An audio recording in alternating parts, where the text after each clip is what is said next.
अच्छे दिन लाएंगे अंदरू अच्छे दिन ತಂದ್ರೇನ ಉಲ್ಟಾ ಡೀಸೆಲ್ ಪೆಟ್ರೋಲ್ ಕಾಳ ಕಡಿ ಎಲ್ಲ ಟೆಲಿಫೋನ್ ಮಾರಿದ್ರು, ಏರ್ಪೋರ್ಟ್ ಮಾರಿದ್ರು, ರೈಲ್ವೆ ಮಾರಿದ್ರು. ಇನ್ನ ಏನೇನು ಮಾರಿ ಅವ್ರು ಹೋಗ್ತಾರೆ ಗೊತ್ತಿಲ್ಲ. ನಾ ಪ್ರಚಾರ ಮಾಡಂಗಿಲ್ಲ ಅಂದ್ರೆ ನಮ್ಮ ಮಂದಿ ಕರೆದು ಓಟ್ ಹಾಕ್ರಿ ನಮ್ಮ ಗಟ್ಟೊಬ್ಗೆ ಅವ್ರು ಕೂಡ ಓಪನಿಂಗ್ ಮಾಡ್ಲಾಕತ್ತಾರೆ. ಯಾಕೆ ಅವ್ರು ಅಷ್ಟೇ ಕಟ್ಟರವಾದಿ ಇದ್ರೆ ಇದು ಜಾತಿ ಭೇದಿ ಬಿಡ ಅಂತ ಹೇಳ್ರಿ. ಇದು ಬಸವನಾಡು ಸುಪಿ ಸಂತರ ನಾಡು. ಇದು ಜನರೇ ನಮ್ಮ ದೇವರು. ಅವ್ರು ಓಟ್ ಹಾಕಿದ್ರೆ ನಾವು ಆರಸ್ ಬರ್ತೀವಿ, ಅವ್ರಿದ್ರೆ ನಾವು ಲೀಡರ್. 1 ಲಕ್ಷ ಓಟ್ ಮ್ಯಾಗೆ ಹೆಚ್ಚಲಿಂದ ಆರಸ್ ಕಳಿಸ್ರಿ. ನಿಮ್ದು ಋಣಮುಖ ಆಗಿ ನಾ ಹೇಳ್ತೀನಿ, ನನಗೆ ಆಶೀರ್ವಾದ ಮಾಡಿರಿ, ನಿಮ್ಮ ಮನೆ ಮಗ ಆಗಿರ್ತೀನಿ ಅಂತ ಜನರಲ್ಲಿ ಹೇಳ್ತಿದ್ದಾರೆ. ಇವನಿಗೆ ಬೇರೆ 3 ಕಡೆ ಎಲ್ಲೆಲ್ಲ ಟಿಕೆಟ್ ಕೊಡ್ರಿ, ಇಲ್ಲಿ ಬಿಜಾಪುರ ಕೊಡಬೇಡ ಅನ್ನೋದು ಒಂದು ಲೆಕ್ಕ ಮಾಡ್ತಾರೆ. ಒಂದು ಕಡೆ ನಮ್ಮ ನಗರ ಶಾಸಕರು ಇಡೀ ಕರ್ನಾಟಕ ಟಿಕೆಟ್ ನಾನೇ ಕೊಡ್ತೀನಿ ಅಂತ ಹೇಳ್ತಾರೆ. ಯಾಕೆ ಇವ್ರಿಗೆ ಇವತ್ತು ಈ ಗತಿ ಬಂದೈತಿ ಅಂದ್ರೆ ಮಹಾನಗರ ಪಾಲಿಕೆ ಸದಸ್ಯರಿಗೆ ಕರ್ಕೊಂಡು ಹೋಗಿ ಟಿಕೆಟ್ ಕೇಳುವಂಥ ಸ್ಥಿತಿ ನಿರ್ಮಾಣ ಆಗಿತ್ತು. ಮನೆಯಲ್ಲಿ ಕೂತ್ಕಿಸಿ ಆರಿಸಿ ಬರ್ತೀನಿ ಅಂತ ಹೇಳೋದು ಬಿಟ್ಟು ಈಗ ಮನೆಗೆ ಟಿಕೆಟ್ ಕೊಳ್ಳೋದಂತ ಸ್ಥಿತಿ ನಿರ್ಮಾಣ ಆಗೈತಿ. ಅವ್ರ ಮನೆಯಲ್ಲಿ ಕುತ್ತೇ ಕೊಡ್ತಾರೆ ಅನ್ನೋದು ನಮ್ಗೆ. ಈ ಜಗಳ ಹಚ್ಚಿ ಈ ಕೆಲಸ ಮಾಡುವಂಥ ಮಂದಿಗೆ ದೂರ ಇಡಬೇಕು. ಯಾಕಂದ್ರೆ ಇವ್ರು ಬರೀ ಜಗಳ ಹಚ್ತಾರೆ, ಏನೂ ಅಭಿವೃದ್ಧಿ ಮಾಡಿಲ್ಲ. 60% ಕಮಿಷನ್ ತೊಗೊಂಡ್ಕಿಸಿ 4 ವರ್ಷ ಸುಮ್ಕಿಸಿ 5 ಇಲೆಕ್ಷನ್ ಬಂದಾಗ ಕೆಲಸ ಮಾಡೋದು. ಒಂದು ಪೋಸ್ಟರ್ MLA ಆಗಿ ಪೋಸ್ಟರ್ ಕೆಲಸ ಮಾಡ್ಬೋದು ತಿರ್ಗಾಡ್ತಿದ್ದಾನೆ. ನಾನು ಮನೆ ಖಾಲಿ ಅದ ಅನ್ನೋದು ಶಾಸಕ ಗೊತ್ತಾಗಬೇಕು. ಎಲ್ಲ ಮಹಾನಗರ ಪಾಲಿಕೆ ಫಂಡಲ್ಲಿಂದ ಕೆಲಸ ಆಗ್ತಾ ಇದೆ.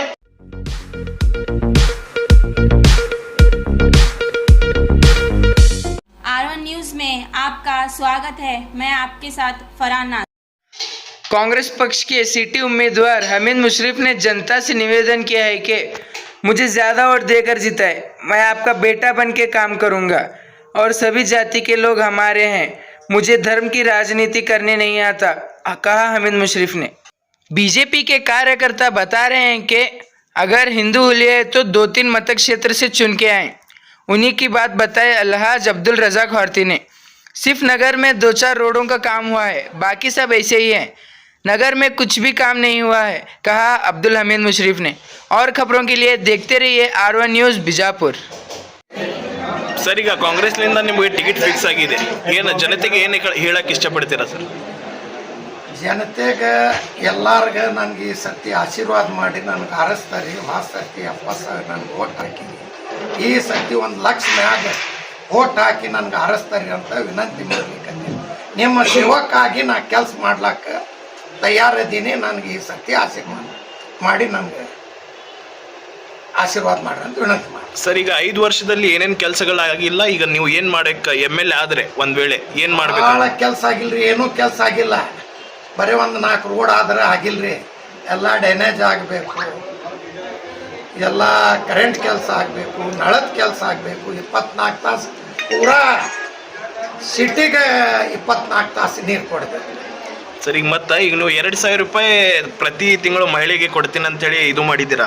ನಿಮ್ಮ ಸರ್ಕಾರ ಬಂದ ಮೇಲೆ ಅದು ಏನು ಆಶ್ವಾಸನೆ ಆಗುತ್ತೆ, ಅದು ಲಾಗುನೂ ಆಗುತ್ತೆ ಸರ್? ನಮ್ಮ ಸರ್ಕಾರ ಬಂದ್ರೆ 10 ಮಿನಿಟ್ದೊಳಗೆ ನಾವು ಅದು ಘೋಷಣೆ ಮಾಡ್ಲಿಕ್ಕಂದ್ರೆ ನಮ್ಮ ಸಿದ್ದರಾಮಯ್ಯ ಸಾಹೇಬರು, DK ಶಿವಕುಮಾರ್ ಸಾಹೇಬ್, MB ಪಾಟೀಲ್ ಸಾಹೇಬ್ ತಕ್ಷಣ ರಾಜೀನಾಮೆ ಕೊಟ್ಟು ಹೊರಗೆ ಬರ್ತಾರೆ.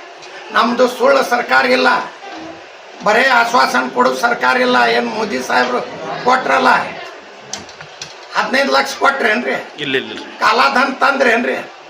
2 ಕೋಟಿ ಮಂದಿಗೆ ನೌಕರಿ ಕೊಟ್ರೇನ್ರಿ? ಈಗ ಅದೇ ತರ ಆಶ್ವಾಸನೆ ಆಗತ್ತೆ ಕಾಂಗ್ರೆಸ್ದು ಅಂತ ಹೇಳಿ ಆರೋಪ ಮಾಡ್ತಾ ಇದ್ದಾರೆ ಸರ್. 2013ರಿಂದ 18 ತನ ನಮ್ಮ ಸರ್ಕಾರ ಏನು ಹೇಳೈತಿ ಆ ಕೆಲಸ ಮಾಡೈತಿ. 165 ಯೋಜನೆ ಕೊಟ್ಟಿದ್ರು, 158 ಯೋಜನೆ ಹಿಡಿಸ್ಯಾರ. ರೈತರ ಸಾಲ ಮನ್ನಾ ಆಗಲಿ, ಇಂದಿರಾ ಕ್ಯಾಂಟೀನ್ ಆಗಲಿ, ಸೈಕಲ್ ಬಾಗ್ ಆಗಲಿ, ಶೂ ಬಾಗ್ ಆಗಲಿ, ಅನ್ನ ಬಾಗ್ ಆಗಲಿ ಎಲ್ಲ ಮಾಡಿದ್ದು ನಮ್ಮ ಸಿದ್ದರಾಮಯ್ಯ ಸರ್ಕಾರ, ಕಾಂಗ್ರೆಸ್ ಸರ್ಕಾರ. BJP ಸರ್ಕಾರ ಹಂಗೆ ಆಶ್ವಾಸನೆ ಹೇಳೋದು अच्छे दिन लाएंगे अंदरू अच्छे दिन ತಂದ್ರೇನ ಉಲ್ಟಾ ಡೀಸೆಲ್ ಪೆಟ್ರೋಲ್ ಕಾಳ ಕಡಿ ಎಲ್ಲ ಟೆಲಿಫೋನ್ ಮಾರಿದ್ರು, ಏರ್ಪೋರ್ಟ್ ಮಾರಿದ್ರು, ರೈಲ್ವೆ ಮಾರಿದ್ರು. ಇನ್ನ ಏನೇನು ಮಾರಿ ಅವ್ರು ಹೋಗ್ತಾರೆ ಗೊತ್ತಿಲ್ಲ. ಸರ್ ಈಗ ಮತ್ತೆ ನಗರ ಶಾಸಕರು ನಾನೇನೀಗ ಪ್ರಚಾರ ಮಾಡೋದು ಜರುತ್ತಿಲ್ಲ, ನನಗೆ BJP ಟಿಕೆಟ್ ಕೊಟ್ಟರು ನಾ ಆರಿಸಿ ಬರ್ತೀನಿ ಅಂಥೇಳಿ ಹಿಂದುತ್ವ ಇದ್ರ ಮ್ಯಾಗ ಹೇಳ್ತಾ ಇದ್ದಾರೆ ಸರ್. ಇಲ್ಲಿ ಹಿಂದೂ ಮುಸಲ್ಮಾನ್ ಇಲ್ರಿ, ಮತ್ತು ಅವರು ನಾ ಪ್ರಚಾರ ಮಾಡಂಗಿಲ್ಲ ಅಂದ್ರೆ ನಮ್ಮ ಮಂದಿ ಕರೆದು ಓಟ್ ಹಾಕ್ರಿ ನಮ್ಮ ಗಟ್ಟೊಪ್ಪಿಗೆ ಅವ್ರು ಕೂಡ ಓಪನಿಂಗ್ ಮಾಡ್ಲಾಕತ್ತಾರೆ. ಯಾಕೆ ಅವ್ರು ಅಷ್ಟೇ ಕಟ್ಟರ್ವಾದಿ ಇದ್ರೆ ಇದು ಜಾತಿ ಭೇದಿ ಬಿಡಂತ ಹೇಳ್ರಿ. ಇದು ಬಸವನಾಡು ಸೂಫಿ ಸಂತರ ನಾಡು, ಇದು ಎಲ್ಲ ಜಾತಿ ಕೂಡ್ಯದ, ಎಲ್ಲ ಜಾತಿ ನಾವು ಕೂಡಿ ಮಾಡ್ತೀವಿ, ಎಲ್ಲ ಜಾತಿ ನಮ್ಗೆ ಬೇಕು, ಎಲ್ಲ ಜಾತಿ ಕೂಡ ನಾವು ಅದೀವಿ, ಎಲ್ಲ ಜಾತಿಗಳು ಆಶೀರ್ವಾದ ಬೇಡ್ಲಿಕ್ಕತ್ತೀವಿ. ಸರ್ ಈಗ ನೀವು ತುಂಬ 5 ವರ್ಷಗಳಿಂದ ಕೆಲಸ ಮಾಡಿದ್ದೀರಿ, ನಾವು ನೋಡ್ಕೋತಾ ಬಂದಿದ್ದೀವಿ. ಈಗ ಜನರು ನಿಮಗೆ ಆಶೀರ್ವಾದ ಮಾಡ್ತಾರೆ ಅನ್ನೋದು ಗ್ಯಾರಂಟಿ ಇದೆ ಸರ್ ತಮಗೆ? 100ಕ್ಕೆ 100 ಮಾಡ್ತಾರೆ. ಎಷ್ಟು ಮತಗಳಿಂದ ಆರಿಸಿ ಬರ್ತೀರಾ ಸರ್ ನೀವು? 1 ಲಕ್ಷ ಓಟ್ ಹಾಕ್ರಿ ಅಂತ ವಿನಂತಿ ಮಾಡ್ಲಿಕ್ಕತ್ತೀನಿ. ಇವಾಗ ಸರ್ತಿ 70,000 ಮಾಡಿ, ಈ ಸರ್ತಿ 1 ಲಕ್ಷ ಓಟ್ ಹಾಕಿ ನನ್ಗೆ ಆರಿಸ್ಕೊಡ್ರಿ ಕೊಡ್ರಿ ಅಂತ ಜನರ ಮುಂದೆ ವಿನಂತಿ ಮಾಡ್ಲಿಕ್ಕತ್ತೀನಿ. ಜನರೇ ನಮ್ಮ ದೇವರು, ಅವ್ರು ಓಟ್ ಹಾಕಿದ್ರೆ ನಾವು ಆರಿಸ್ ಬರ್ತೀವಿ, ಅವ್ರಿದ್ರೆ ನಾವು ಲೀಡರ್. ಈಗ ಆಮ್ ಆದ್ಮಿ ಪಾರ್ಟಿ ಆರೋಪ ಮಾಡ್ತಾ ಇದೆ ಸರ್, ಕಾಂಗ್ರೆಸ್ ಪಕ್ಷ ನಮ್ದು ಎಲ್ಲ ಯೋಜನೆಗಳು ಕಾಪಿ ಮಾಡಿ ಜನರಿಗೆ ಮೋಸ ಮಾಡ್ತಾ ಇದೆ ಅಂತ ಹೇಳಿ. ಕಾಂಗ್ರೆಸ್ ಪಾರ್ಟಿ ಈಗಿನ ಪಾರ್ಟಿ ಇಲ್ರಿ, ಇದು 100 ವರ್ಷದ ಪಾರ್ಟಿ ಅದ. ಆಮ್ ಆದ್ಮಿ ಪಾರ್ಟಿ ಬಂದು 10 ವರ್ಷನೂ ಆಗಿಲ್ಲ ಪೂರ.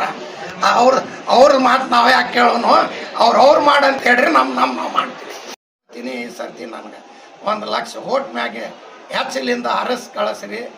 ನಿಮ್ದು ಋಣಮುಖ ಆಗಿ ನಾ ಇರ್ತೀನಿ, ನನಗೆ ಆಶೀರ್ವಾದ ಮಾಡಿರಿ, ನಿಮ್ಮ ಮನೆ ಮಗ ಆಗಿರ್ತೀನಿ ಅಂತ ಜನರಲ್ಲಿ ಬೆಳ್ಕೊಲಿಕ್ಕೆ. 1 ಲಕ್ಷ ಓಟ್ ಅಷ್ಟೇ ಬೀಳ್ಬೇಕಾ? ಅದಕ್ಕಿಂತ ಹೆಚ್ಚು ಬಿದ್ದು ನನಗೆ ಆಶೀರ್ವಾದ ಮಾಡಿ ನನಗೆ ಆರಿಸ್ ಕಳಿಸ್ಬೇಕು. Thank you sir. ಸ್ಟಾರ್ಟ್. ಇವತ್ತು ಬಿಜಾಪುರ ನಗರಕ್ಕೆ ನಮ್ಮ ಕಾಂಗ್ರೆಸ್ ಮುಖಂಡರಾದಂಥ ಸಿದ್ದರಾಮಯ್ಯ ಸಾಹೇಬರು, DK ಶಿವಕುಮಾರ್ ಸಾಹೇಬರು, MB ಪಾಟೀಲ್ ಸಾಹೇಬರು ಎಲ್ಲರೂ ಸೇರಿ ಬಿಜಾಪುರ ನಗರಕ್ಕೆ ಹಮೀದನ ಮುಷ್ರಿಫ್ ಅವರಿಗೆ ಟಿಕೆಟನ್ನು ನೀಡಿದ್ದಾರೆ. ಅದು ಬಹಳ ಸಂತೋಷದ ವಿಷಯ. ಅವರು ಹೋದ ಸಲ ಸೋತ ಮೇಲೇನೂ ಕೂಡ ಸತತ 5 ವರ್ಷ ಅವರು ಜನಸಂಪರ್ಕದಲ್ಲಿ ಇದ್ದು ಜನದ ತೊಂದರೆ ಏನದ ಅನ್ನೋದು ತಿಳ್ಕೊಂಡು ಕೆಲಸ ಮಾಡ್ಕೊಂಡು ಬಂದಿದ್ರು. ಇವತ್ತು ಪಕ್ಷ ಅವರಿಗೆ ಗುರುತಿಸಿ ಟಿಕೆಟ್ ಕೊಟ್ಟಿದ್ದಾರೆ.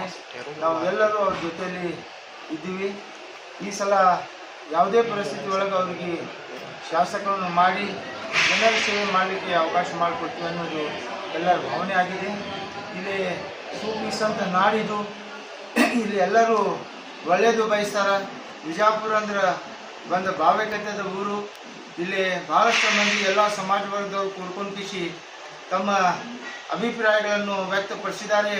ಯಾಕಂದ್ರೆ ಈಗ ಇರುವ ಶಾಸಕ ತಮ್ಮೆಲ್ಲರಿಗೂ ಗೊತ್ತದ, ಅವ್ರಿಗೆ ಎಲ್ಲ ಸಮಾಜ ವರ್ಗದವರು ಬರೀ ಬೈಯುವುದೇ ಒಂದು ಅಭಿವೃದ್ಧಿ ಆಗಿಬಿಟ್ಟೈತಿ. ಬರೀ ಮುಸಲ್ಮಾನ್ ಸಮಾಜಕ್ಕೆ ಬೈಯೋದು, ಪಂಚಾಯತ್ ಶಾಲೆಯವ್ರಿಗೆ ಬೈಯೋದು, ಬಲಜಿಗೆ ಸಮಾಜಕ್ಕೆ ಬೈಯೋದು, SC STಗೆ ಬೈಯೋದು, ಬ್ರಾಹ್ಮಣರಿಗೆ ಬೈಯೋದು, ಇವ್ರು ಬೈಯುವುದೇ ಒಂದು ದೊಡ್ಡ ಅಭಿವೃದ್ಧಿ ಆಗಿಬಿಟ್ಟೈತಿ.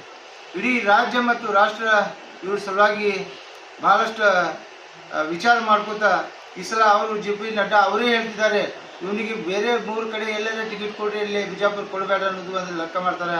ಒಂದು ಕಡೆ ನಮ್ಮ ನಗರ ಶಾಸಕರು ಇಡೀ ಕರ್ನಾಟಕ ಟಿಕೆಟ್ ನಾನೇ ಕೊಡ್ತೀನಿ ಅಂತ ಹೇಳ್ತಾರೆ. ಯಾಕೆ ಇವ್ರಿಗೆ ಇವತ್ತು ಈ ಗತಿ ಬಂದೈತಿ ಅಂದರೆ ಮಹಾನಗರ ಪಾಲಿಕೆ ಸದಸ್ಯರಿಗೆ ಕರ್ಕೊಂಡು ಹೋಗಿ ಟಿಕೆಟ್ ಕೇಳುವಂಥ ಸ್ಥಿತಿ ನಿರ್ಮಾಣ ಆಗಿತ್ತು. ಇದು ಇದೇ ಮೇಲ್ನೋಟಿಗೆ ಕಂಡು ಬರ್ತೈತಿ. ಇವ ಮನ್ಯಾಗ ಕುಟ್ಟೆ ಕೊಡ್ತಾರೆ, ಮನೆಯಲ್ಲಿ ಕುಡ್ದು ಅವ್ರಿಗೆ ಆಸೆ ಅದ, ಮನೆಯಲ್ಲಿ ಕೂತ್ಕಿಸಿ ಆರಿಸಿ ಬರ್ತೀನಿ ಅಂತ ಹೇಳೋದು ಬಿಟ್ಟು ಈಗ ಮನೆಗೆ ಟಿಕೆಟ್ ಕೊಳ್ಳಾರ್ದಂಥ ಸ್ಥಿತಿ ನಿರ್ಮಾಣ ಆಗೈತಿ. ಅವ್ರ ಮನೆಯಲ್ಲಿ ಕುಟ್ಟೆ ಕೊಡ್ತಾರೆ ಅನ್ನೋದು ನಮ್ಗೆ ವಿಶ್ವಾಸನೂ ಕೂಡ ಆಗಿದೆ. ಸರ್ ಈಗ ಮತ್ತೆ ನಿಮ್ಮ ಕಾಂಗ್ರೆಸ್ ಪಕ್ಷ ಅಭ್ಯರ್ಥಿಯವರಿಗೆ ನೀವು ಆರಿಸ್ತರೋಕ್ಕೆ ಪ್ರಯತ್ನ ಮಾಡ್ತೀರೋ ಅಥವಾ ಬರ್ತಾರೆ? ನಾವು ಎಲ್ಲರೂ 26 ಜನರು ಕೂಡ ಕಾಂಗ್ರೆಸ್ ಪಕ್ಷಕ್ಕೆ ಅವರು ಗೆಲ್ ತರಿಸುವುದು ಕೆಲಸ ನಮ್ಮದು. ಮತ್ತೊಂದು ನಾವು ಏನು ಕೊಡೋದಂದ್ರೆ, ಇದು ಮತಕ್ಷೇತ್ರದಲ್ಲಿ ಅಷ್ಟೇ, ಇಡೀ 8 ಮತಕ್ಷೇತ್ರದಲ್ಲಿ ಎಲ್ಲ ಸಮಾಜ ವರ್ಗದವ್ರಿಗೆ ಕಾಂಗ್ರೆಸ್ ಪಕ್ಷದಿಂದ ಟಿಕೆಟ್ ಕೊಟ್ಟಾರೆ. ಎಲ್ಲ ಮುಸಲ್ಮಾನರು 8 ಮತಕ್ಷೇತ್ರದಲ್ಲಿ ಕಾಂಗ್ರೆಸ್ ಪಕ್ಷ ಮಾಡ್ತಿದ್ದಾರೆ. ಆ 7 ಮತಕ್ಷೇತ್ರದ ಶಾಸಕರು ಕೂಡ ಬಿಜಾಪುರ ನಗರದಲ್ಲಿ ಅವ್ರವ್ರ ಸಮಾಜ ಇದ್ದವ್ರಿಗೆ ಅವ್ರು ಹೇಳಬೇಕು, ಅವ್ರಿಗೆಲ್ಲ ಓಟ್ ಹಾಕಿಸ್ಬೇಕು. ಯಾಕಂದ್ರೆ ಇದ್ರ ಬಗ್ಗೆ ಒಂದು ಈ ಸಲ ಏನಾದರೂ ಮಿಸ್ಟೇಕ್ ಮಾಡಿದ್ರೆ ಮುಂದಿನ ಸಲ ಇದರ ಸಲುವಾಗಿ ನಾವೆಲ್ಲರೂ ಕೂಡಿ ಒಕ್ಕಟ್ಟಾಗಿ ಒಂದು ಏನಾದ್ರು ನಿರ್ಣಯ ತೊಗೋಬೇಕನ್ನೋದು ನಾವೆಲ್ಲ ನಿರ್ಣಯಿಸಿದ್ವಿ. ಈ ಸಲ ಯಾವುದೇ ಪರಿಸ್ಥಿತಿ ಒಳಗೆ ಹೋದ ಸಲ ಹಮೀದವರಿಗೆ 70,000 ಓಟುಗಳನ್ನು ಬಿದ್ದಾವೆ. ಈ ಸಲ ಕನಿಷ್ಠ ಪಕ್ಷ 1 ಲಕ್ಷಕ್ಕಿಂತ ಜಾಸ್ತಿ ಓಟ್ ಅಂತ ಬಿಜಾಪುರನಲ್ಲಿ ಬೀಳ್ತಾವೆ. ಯಾವ ಆರಿಸಿ ಬರ್ತಾರೆ ಅವ್ರು ಆರಿಸಿ ಬಂದಮೇಲೆ ಅವರಿಗೆ ಕೈ ಹಿಡಕ್ಕಿಸಿ ಎಲ್ಲ ಬಿಜಾಪುರ ಜನರ ಕೆಲಸ ಮಾಡುವಂಥ ಕೆಲಸ ನಾವೆಲ್ಲರೂ ಕೂಡ ಮಾಡ್ತೀವಿ ಅನ್ನೋದು ನಾನು ಒಬ್ಬ ಆಕಾಂಕ್ಷಿ ಇದ್ದೆ. ನನಗೂ ಟಿಕೆಟ್ ಬೇಕಾಗಿತ್ತು, ನನಗೂ ಟಿಕೆಟ್ ಕೇಳಿದ್ದೆ, ಆದರೂ ಇವ್ರಿಗೆ ಕೊಟ್ಟಿದ್ದು ನನಗೆ ಭಾಳ ಸಂತೋಷ ಅದ. ನಾವು ಮತ್ತೊಮ್ಮೆ ಮುಂದೆ ಬಂದಾಗ ಚಾನ್ಸ್ ಸಿಗ್ತೈತಿ. ಪಕ್ಷ ಯಾರಿಗಾರೆ ಕೊಳ್ಳಿ ನಾವು ತಲಿಬಾಗಿ ಅವರು ಆದೇಶವನ್ನು ನಾವು ಪಾಲನೆ ಮಾಡ್ಕೊಂಡು ಬಂದು ಮೊದಲು 3 ಸಲ ಪ್ರಯತ್ನ ಮಾಡಿದ್ವಿ, ನಮಗೆ ಸಿಗಲಿಲ್ಲ. ಆದರೆ ಇವತ್ತಿನ ದಿವಸ ಅವ್ರು ಸೋತು ಕೂಡಲೇ 5 ವರ್ಷಗಳ ಕೆಲಸ ಮಾಡಿದ್ದಾರೆ. ಅವರಿಗೆ ದುಡ್ದಿದ್ದಕ್ಕೆ ಪಗಾರ ಕೊಟ್ಟೇ ಐತಿ ಪಕ್ಷ ಕಿಸಿ ನಾವು ಕಿಸಿ ನಾವು ನಮ್ಮದೇ ಇಲೆಕ್ಷನ್ ನಾವೇ ನಿಂತೀವಿ ಅಂತ ಹೇಳ್ಕಿಸಿ ನಾವು ಪ್ರತಿಯೊಂದು ಮನೆಗೆ ಹೋಗಿ ಅವ್ರಿಗೆ ಇಲೆಕ್ಷನ್ ಆರಿಸಿಕೊಂಡು ಬರೋದು ನಾವು ಕೆಲಸ ಮಾಡ್ತೀವಿ ಅನ್ನೋದು ಈ ಸಂದರ್ಭದಲ್ಲಿ ನಾನು ಹೇಳಲಿಕ್ಕೆ ಬಯಸ್ತೀನಿ. ಮತ್ತೆಲ್ಲ ಹಿಂದೂ ಮುಸಲ್ಮಾನ್ ಸಿಖ್ ಇಸಾಯಿ ಎಲ್ಲ ಸಮಾಜ ವರ್ಗದ ಅವರೆಲ್ಲ ವಿನಂತಿ ಮಾಡ್ತೀನಿ, ನಾವು ಬಿಜಾಪುರನಲ್ಲಿ ಶಾಂತಿಯಿಂದ ಇರಬೇಕು, ಶಾಂತಿಯಿಂದ ನಾವು ಇಲ್ಲಿ ಬಾಳಬೇಕು. ಈ ಬೈಗಳ ಹಚ್ಚಿ ಜಗಳ ಹಚ್ಚಿ ಈ ಕೆಲಸ ಮಾಡುವಂಥ ಮಂದಿಗೆ ದೂರ ಇಡಬೇಕು. ಯಾಕಂದ್ರೆ ಇವ್ರು ಬರೀ ಜಗಳ ಹಚ್ತಾರೆ, ಏನೂ ಅಭಿವೃದ್ಧಿ ಮಾಡಿಲ್ಲ. 60% ಕಮಿಷನ್ ತೊಗೊಂಡಿಸಿ 4 ವರ್ಷ ಸುಮ್ಕಿಸಿ 5 ಇಲೆಕ್ಷನ್ ಬಂದಾಗ ಕೆಲಸ ಮಾಡಾಕತ್ತೀನಿ ಅಂತ ಹೇಳಿದ್ರು. ಎಲ್ಲ ಯಾರು ರೋಡ್ ಹೆಂಗಿತ್ತು ಎಲ್ಲರಿಗೂ ಗೊತ್ತದ. ನಾವೆಲ್ಲ ಸ್ಟ್ರೈಕ್ ಮಾಡಿದ್ವು, ಪ್ರತಿಯೊಂದು ರೋಡ್ನಾಗ ಕುತ್ತಿಸಿ ಸ್ಟ್ರೈಕ್ ಮಾಡಿದ್ವು. ಇದಕ್ಕೆಲ್ಲ ನಿಮ್ಮಲ್ಲಿ ಗೊತ್ತಿದ್ದಂಥ ವಿಷಯ ಅದ. ಆದರೆ ಈಗ ಮಹಾನಗರ ಪಾಲಿಕೆ ಫಂಡ್ ಬಂದಾಗಲೂ ಕೂಡ ನಾನೇ ಮಾಡಿನ ಕಿಸಿ ಒಂದು ಪೋಸ್ಟರ್ ML ಆಗಿ ಪೋಸ್ಟರ್ ಕೆಲಸ ಮಾಡ್ಕೊಂಡು ತಿರ್ಗಾಡ್ತಿದ್ದಾನೆ. ನಾನು ಮನೆ ಖಾಲಿ ಅದ ಅನ್ನೋದು ಶಾಸಕ ಗೊತ್ತಾಗಬೇಕು. ಎಲ್ಲ ಮಹಾನಗರ ಪಾಲಿಕೆ ಫಂಡಲ್ಲಿಂದ ಕೆಲಸ ಆಗ್ತಾ ಇದೆ. ಮೈನಾರಿಟಿ ಮೋಸ ಮಾಡುವಂಥ ಕೆಲಸ ಮಾಡಿದ್ರೆ ಯಾವ ಅಭಿವೃದ್ಧಿ ಮಾಡಿಲ್ಲ. 24/7 ಅಮೃತ ಯೋಜನೆ ಒಳಗೆ ನೀರೆಲ್ಲ ಬಿಜಾಪುರ ಕೊಡಬೇಕಾಗಿತ್ತು. ಮೊದಲು ನಾವು ಏನು ಮಾಡಿವಿ ಇಲ್ಲಿ ತನಕ ಮಾಡಿದ್ದು ಇನ್ನೂ ತನಕ ಯಾವುದು ಬೇರೆ ಯಾರು ವಾರ್ಡಾಗಿಲ್ಲ. ನಮ್ಮ ವಾರ್ಡ್ನಲ್ಲಿ ಸುಮಾರು 12 ವರ್ಷದಿಂದ ನಾವು 24/7 ನೀರು ಕೊಡ್ತಾ ಇದ್ವು. ಬಿಜಾಪುರನಾಗ ಎಲ್ಲರೂ ಕೊಟ್ಟಿದ್ರಿ, ಏನು ಅಭಿವೃದ್ಧಿ ಮಾಡಿದ ನಾನು, ಏನು ಅಭಿವೃದ್ಧಿ ಮಾಡೋಣ? ಒಂದು ಕೆಲಸ ಮಾಡಿಸೋದು, ಒಂದು ಕೆಲಸ ಮಾಡೋದು. ಈಗ ಹೋಗ್ರಿ 10ನೇ ರೋಡಿಗೆ ಹೋಗ್ಲಿ, ಇಲ್ಲಿ ನಮ್ಮ ಸಿವಿಲ್ ಹಾಸ್ಪಿಟಲ್ಗೆ ಹೋಗೋ ರೋಡಿಗೆ ಮೊನ್ನೆ ಕೆಲಸ ಮಾಡಿದಾರೆ, ಕಿತ್ತು ಹೋಗೈತಿ. 60% ಕಮಿಷನ್ ತಗೋತಾರೆ. ಅಲ್ಲಿ ಹೋಗಾರ ರಿಪೋರ್ಟರ್ ಮನಿ ಅದಲ್ಲೇ ಆ ರೋಡ್ ಒಂದು ಕಡೆ, ಡ್ರೈನೇಜ್ ಒಂದು ಕಡೆ. ಆ ವೈಜ್ಞಾನಿಕ ಕೆಲಸ ಮಾಡಿದ್ದಾರೆ. ಆ ಸರ್ಕಾರ ದವಾಖಾನೆಗೆ ಹೋಗೋ ಟೈಮ್ನಾಗ ರೋಡ್ ಮಾಡಿದ್ರು, ಇಲ್ಲಿ ರಾಮನಗರ್ನಾಗ ಹೋಗೋದು ರೋಡ್ ಮಾಡಿದ್ರು, ವಲ್ಲಭಾಯಿ ಸರ್ಕಲ್ ಪಟೇಲ್ ಅಲ್ಲೇ ರೋಡ್ ಮಾಡಿದ್ರು. ನೋಡಿ ಹೋಗಿ ಯಾವ ರೀತಿ ಕೆಲಸ ಆಗಿದೆ. ಯಾಕಂದ್ರೆ ಪಾಪ ಕಾಂಟ್ರಾಕ್ಟರ್ನು 50-60% ಇವ್ರಿಗೆ MLA ಕಮಿಷನ್ ಕೊಟ್ಟಾಗ ಅವ್ರು ಏನು ಕೆಲಸ ಮಾಡಬೇಕು, ಏನು ಅಭಿವೃದ್ಧಿ ಮಾಡಬೇಕು? ಇವ್ರು ಏನಪ್ಪ ಅಂದ್ರೆ ಮಂದಿಗೆ ಮೋಸ ಮಾಡಿಸಲಾಗಿ ಅಲ್ಲಲ್ಲ ಒಂದು ಸ್ಟ್ಯಾಚು ಕೂಡಿಸ್ಕಿಸಿ ಅಲ್ಲಲ್ಲ ಬದಲಾವಣೆ ನಾಮಕರಣ ಮಾಡೋದು ಒಂದೇ ಇದು ಅಭಿವೃದ್ಧಿ ಆಗಲಿಕ್ಕೆ. ಉಳಿದಿದ್ದೇನೂ ಅಭಿವೃದ್ಧಿ ಆಗಿಲ್ಲ. ಬರೀ ಹಿಂದೂ ಮುಸಲ್ಮಾನ್ ಜಗಳ ಹಚ್ಚೋದು, ರಾಜಕೀಯ ಮಾಡೋದು ಕೆಲಸ ಆಗ್ಬಿಟ್ಟೈತಿ. ಎಲ್ಲ ಜನ ಶಾನೆ ಅದಾರ. ಯಾರ್ಯಾರ ಕೆಲಸಕ್ಕೆ ಯಾರ್ಯಾರು ಬಲಿ ಖುಷಿ ಆಗ್ತಾರೆ. ಇವ್ರಿಗೆ ಯಾರೂ ಇದು ಮಾಡಲಾರ್ದೆ ಎಲ್ಲರೂ ಕಾಂಗ್ರೆಸ್ ಪಕ್ಷಕ್ಕೆ ಆಶೀರ್ವಾದ ಮಾಡ್ತಾರೆ. ಕಾಂಗ್ರೆಸ್ ಪ್ರಣಾಳಿಕೆ ಹೋಸಲ ಏನು 160 ಪ್ರಣಾಳಿಕೆ ಒಳಗೆ ನಾವು ಎಲ್ಲ ಕೊಟ್ಟಿದ್ವು, 158 ಪೂರ್ಣಗೊಳಿಸಿದ್ವಿ. ಇವೇನು ಮನೆಗೆ ಹೋಗಿಸಿ ನಾವು ಭಾಗ್ಯ ಇದು ನಮ್ಮ 2,000 ರೂಪಾಯಿ ಪ್ರತಿಯೊಂದು ಮಹಿಳೆಯರು ಕೊಡೋದು ಆಗಲಿ, ವಿದ್ಯಾರ್ಥಿಗಳಿಗೆ ವೇತನ ಕೊಡೋದಾಗಲಿ, ಆಮೇಲೆ ಸಿಲಿಂಡರ್ ಕೊಡೋದಾಗಲಿ, ಆಮೇಲೆ ಅವರಿಗೆ ಇಲೆಕ್ಟ್ರಿಕ್ ವಿದ್ಯುತ್ ಕೊಡೋದಾಗಲಿ, ಈ ಎಲ್ಲ ಪ್ರಣಾಳಿಕೆ ಪ್ರಕಾರ ಏನು ಹೇಳಿದ್ರು ಅದು ಸಂಪೂರ್ಣವಾಗಿ ನಾವು ಮಾಡ್ದು. ಸುಳ್ಳು ಹೇಳೋದು BJP ಪಕ್ಷದ ಸಿದ್ಧಾಂತ ಆಗಿದೆ. ನಾವು ಕಾಂಗ್ರೆಸ್ನವ್ರು ಎಂದು ಸುಳ್ಳು ಹೇಳೋದಿಲ್ಲ, ನಾವು ಹೇಳೋದು ಕೆಲಸ ಮಾಡ್ತೀವಿ ಅನ್ನೋದು ಈ ಸಂದರ್ಭದಲ್ಲಿ ಹೇಳಿ ಎಲ್ಲ ಬಿಜಾಪುರ ಸಮಸ್ತ ಜನರಿಗೆ ನಾನು ವಿನಂತಿ ಮಾಡ್ತೀನಿ, ತಮ್ಮೆಲ್ಲರೂ ತಮ್ಮ ಆಶೀರ್ವಾದ ಜೊತೆಯಲ್ಲಿ ತಮ್ಮದು ಅಮೂಲ್ಯವಾದ ಓಟನ್ನು ಹಮೀದ್ ಮುಸ್ಲಿಮ್ಗೆ ಕೊಟ್ಟಿಸಿ ಪ್ರಚಂಡ ಬಹುಮತದಿಂದ ಆರಿಸ್ತಬೇಕಂತ ತಮ್ಮೆಲ್ಲರೂ ವಿನಂತಿ ಮಾಡ್ತೀವಿ. ಕರ್ನಾಟಕ ರಾಜ್ಯದಲ್ಲಿ ಹಿಂದೂ ಹುಲಿ ಅಂತ ಕುಖ್ಯಾತ ಪಡೆದಂಥ ಬಸನಗೌಡ ಯತ್ನಾಳ್ ಅವರು ಹೇಳ್ತಾರೆ, ಬಿಜಾಪುರ ಮಹಾನಗರ ಪಾಲಿಕೆ ವೈದ್ಯಕೀಯ ಸ್ಮಾರ್ಟ್ ಸಿಟಿ ಮಾಡೀನಿ ಅಂತೇಳಿ ಅವ್ರು ಹೇಳಿಕೆ ಕೊಡ್ತಾರೆ. ಅವ್ರು ಹಿಂದೂ ಹುಲಿ ಅದಾನಂದ್ರೆ ಎಲ್ಲರನ್ನೇ ಆರಿಸ್ಬರ್ಬೋದು ಅದು. ಮತ್ತು ಯಾಕೆ ಮಹಾನಗರ ಪಾಲಿಕೆ ಸದಸ್ಯರಿಗೆ ಹೋಗಿ ಕೇಳ್ಕೊಂಡು ಕಿಸಿ ಅವ್ರಿಗೆ ರಿಕ್ವೆಸ್ಟ್ ಮಾಡಿ ಟಿಕೆಟ್ ಕೇಳತ್ತಾನೆ? ಹಿಂದೂ ಹುಲಿ ಎಲ್ಲ ಅದು ಹಿಂದೂ ಇಲಿ ಅದ. ಅದು ಎಲ್ಲರೂ ಬೇಕಾದ್ರೆ ನಿಂತು ಆಡ್ಬೇಕಾದ್ರೆ ಟಿಕೆಟ್ ಸಲುವಾಗಿ ಯಾಕೆ ಬದಲಾಗ್ತಾನೆ? ಎಲ್ಲರಿಗೂ ಟಿಕೆಟ್ ಕೊಡ್ತೀನಿ ಅಂತಿದ್ದವ, ಇವತ್ತು ಯಾಕೆ ಟಿಕೆಟ್ ಸಲುವಾಗಿ ಬದಲಾಗತ್ತಿದ್ದಾನೆ? ಯಾಕೆ ಅವನಿಗೆ ಏನು ಶಕ್ತಿ ಎಲ್ಲಿ ಹೋಯ್ತು? ಇದು ಶಕ್ತಿ ಸವರೇ ಸುಳ್ಳು ಹೇಳುವ ಒಂದೇ ಕೆಲಸ, ಬೈಗಳು ಮಾಡೋದು ಒಂದೇ ಕೆಲಸ, ಬೇರೆ ಕೆಲಸ ಏನೂ ಅಭಿವೃದ್ಧಿ ಇಲ್ಲ, ಏನೂ ಇಲ್ಲ. ಅವ್ರಿಗೆ ಜನ ತಕ್ಕ ಪಾಠ ಕಳಿಸ್ತಾರೆ, ಅವರಿಗೆಲ್ಲ ಗೊತ್ತಾಗ್ತೈತಿ. ಬಿಜಾಪುರ ಜನರು ತಮ್ಮ ಅಮೂಲ್ಯವಾದ ಮತವನ್ನು ಪ್ರಚಂಡ ಬಹುಮತ ಕೊಟ್ಟು ಖುಷಿ ಪ್ರಚಂಡ ಬಹುಮತದಲ್ಲಿ ಆರಿಸಿಕೊಂಡೇ ಬರ್ತಾರೆ. ಅವರ ಹೇಳಿಕೆಯನ್ನು ಹೇಳ್ತಾರೆ, ಈ ಇಲೆಕ್ಷನ್ದಲ್ಲಿ ಬರೀ ಹಿಂದೂ ಮಂದಿ ನನಗೆ ಅಷ್ಟೇ ಓಟ್ ಹಾಕಿದ್ರು 40,000 ಓಟ್ಲಿಂದ ನಾನು ಗೆಲುವು ಆಗ್ತೇನೆ ಅಂತ ಹೇಳಿ ಅದು ಜನ ಉತ್ತರ ಕೊಡ್ತಾರೆ. ಅದಕ್ಕೆ ಜನ ಉತ್ತರ ಕೊಡ್ತಾರೆ. ಏನು ಕೊಡ್ತಾರೆ ಏನಿಲ್ಲ ಅನ್ನೋದು ಎಲ್ಲ ಸಮಾಜಕ್ಕೆ ಬೈಯೋದೇ ಅಭಿವೃದ್ಧಿ ಇರೋದು. ಈಗ ಅಭಿವೃದ್ಧಿ ಯಾವ ಸಮಾಜದವರು ಬೈಕೊಂಡ್ರು ತುಂಬಿಕೊಂಡವ್ರಲ್ಲ, ಆ ನಿಷ್ಠಾವಂತರು ಮಂದಿ ಅದಾರ, ಎಲ್ಲರೂ ಬಯಸ್ಕೊಳ್ಳೋರಲ್ಲ. ಯಾರು ತಪ್ಪು ಮಾಡ್ತಾರೆ ಅವ್ರಿಗೆ ಬೈಬಿಟ್ಟು ಎಲ್ಲ ಸಮಾಜಕ್ಕೆ ಬೈಯೋದು ಕೆಲಸ ಮಾಡ್ತಿದ್ದಾನೆ. ಆ ಸಮಾಜ ಅವನಿಗೂ ತಕ್ಕ ಪಾಠ ಕಳಿಸ್ತಾರೆ. 40,000 ರೂಪಾಯಿ ಓಟ್ಲಿ ಬರ್ತಾನೆ ಅಂತ ಹೇಳ್ತಾರಲ್ಲ, 40,000 ಬಿದ್ದರೆ ಸಾಕಾಗಿತ್ತು ಅವನಿಗೆ. Thank you sir.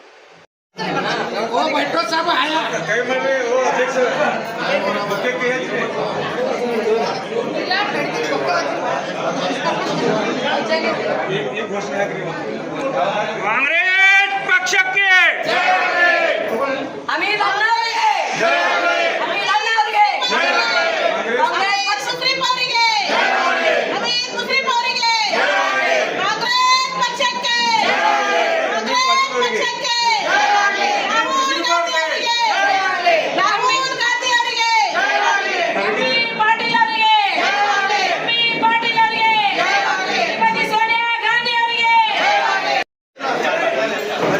ಮಾಡ್ತೀವಿ.